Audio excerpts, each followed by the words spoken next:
2.5 million. Take a second to let that number sink in. That is the massive, estimated number of French government PCs that are slated to just completely drop American operating systems in favor of open source Linux. I mean, we're talking about a monumental technological shift here.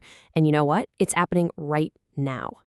Welcome to The Explainer. Today, we are breaking down France's radical, and honestly, pretty sudden, shift toward total digital independence.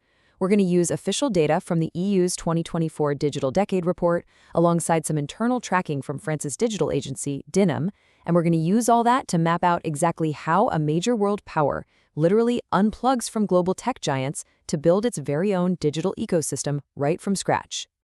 Okay, let's dive into this. Here's a quick look at our roadmap for today's Explainer. We'll kick things off with the connectivity boom, then move into the quest for digital sovereignty.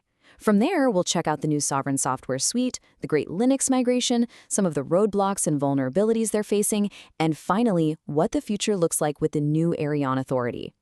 All right, Section 1, the connectivity boom, building the infrastructure.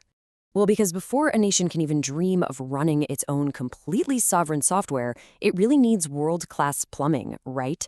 Looking at the executive summary from the EU's 2024 Digital Decade Report, France is pouring a staggering 8.1 billion euros from its recovery and resilience facility straight into digital priorities. They're investing massively across the board: e-health, 5G rollouts, quantum computing, and sovereign cloud infrastructure. They're making sure to build that physical foundation first. So let's look at how those investments are actually paying off. France is currently sitting at 73.4% for fixed, very high-capacity network coverage and 88.8% for 5G. Now, while that's slightly below the overall EU average, just look at their fixed broadband speeds over 1 gigabit per second. They've hit a 51.6% adoption rate. That is literally the highest in the entire European Union. So they definitely have the high-speed appetite necessary to power next-generation state software. Moving right along to Section 2, Quest for Digital Sovereignty. Breaking the dependency. You might be wondering, why go through the massive headache of rebuilding your entire technology stack? Well, the geopolitical landscape has shifted rapidly. First up, you've got financial pressure. The April 2025 Liberation Day tariffs slapped 25% duties on imported technology components. That's huge. And second, there's the security and privacy pressure. The U.S. Cloud Act actually compels American companies to hand over data regardless of where in the world it's physically stored. So these dual pressures, the economic costs on one side and data jurisdiction on the other, really acted as the direct catalyst for France deciding to aggressively phase out non-European technology. Which brings us to Section 3, the Sovereign Software Suite, building from within. Basically, if you can't buy it from abroad, you've got to build it from within. Enter DINUM, that's the Interministerial Directorate for Digital Affairs. And the thing is, they aren't starting from scratch here. They've actually been building digital trust for years. They manage Yi-Chih, which is the state's open data portal, and more importantly, FranceConnect. Since 2016, FranceConnect has acted as this highly secure, trusted third-party identity system that connects citizens to everything from tax portals to their personal banks. They've already proved they can build secure digital infrastructure at scale. Building right on top of that trust, DINUM rolled out La Suite. These are the actual software tools replacing the commercial giants. You've got Tchap, a secure messaging app built on the open-source Matrix protocol, and get this, it becomes mandatory for all civil servants by September 2025. Then you've got Grist for spreadsheets, Docs for note-taking, Visio for video conferencing, and an email client simply called Messagery. They even have their own open-source AI platform, the Albert API, which utilizes models like Mistral to help civil servants draft documents securely. The best part, it's all free and all sovereign. All right, Section 4. The Great Linux Migration, Ditching Windows. This really sets the stage for the absolute climax of this transition. In April 2026, the government issued a mandate requiring all ministries to adopt non-American tech. Now, what's really interesting about this is the sheer technical contrast. It is staggering. Out goes the old standard, US-based tech, Microsoft Windows, managed by Active Directory and subject to foreign data laws. In comes the new sovereign standard. DINUM is developing an operating system called Securix, built on NixOS. Instead of old-school central directories, it uses Git for declarative configuration as code. It's radically transparent. I mean, it's published right on GitHub under an MIT license, yet incredibly locked down. It meets the absolute strictest recommendations of the National Cybersecurity Agency, complete with TPM2 management and YubiKey encryption. Oh, and for administrative office use, they actually have a specialized version called Bureautex. But let's zoom into the micro level for a quick reality check. 250.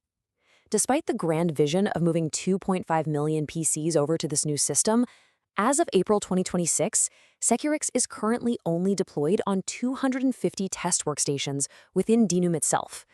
Turns out, transforming a massive vision into a nationwide reality is an entirely different beast. That leads us into Section 5, Roadblocks and Vulnerabilities, the reality check. So the French digital dream is definitely hitting some harsh real-world friction.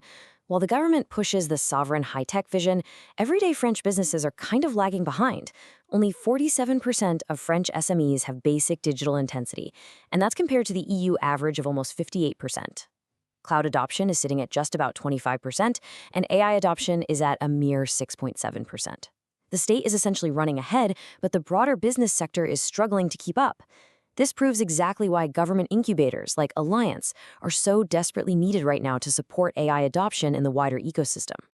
And, the challenges aren't just about getting people to adopt the tech. They're about active threats, too. 160,000. That is the actual number of documents exfiltrated during a really severe data breach in January 2026 on a DINUM-operated document exchange platform called Hubby. And this wasn't just abstract data either. This directly impacted active Solidarity income recipients. We're talking social security numbers, names, phone numbers, and emails, all compromised. This really highlights the human stakes of all this.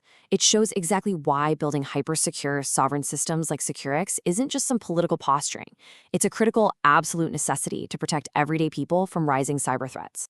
Finally, Section 6, the future as Ariane, a new authority. So, how exactly does a government respond to these incredible ambitions when they're mixed with such serious growing pains? Well, by restructuring. Back in May 2026, Prime Minister Lecornu announced a pretty massive evolution. DINUM is going to be transformed into a brand new AI and digital authority named Ariane. To streamline operations, they're actually stripping away customer-facing tasks, moving those entirely to a different department so that Ariane can refocus purely and strictly on being the architect of the state's cyber infrastructure. Moving forward, their sole mission is going to be standardizing technical protocols and really locking down cybersecurity across all the different ministries. So I want to leave you with this final question. As France basically rips out its legacy systems to build a fully sovereign, Git-configured open-source government, the stakes really couldn't be higher. Will France's bold pivot actually succeed and maybe even inspire a continent-wide movement towards true digital sovereignty? Or will the friction of reality just slow all this momentum down? It's a fascinating transition. It really is, and one we should definitely all be watching closely. Thank you so much for joining me for this explainer. Keep asking questions and keep learning.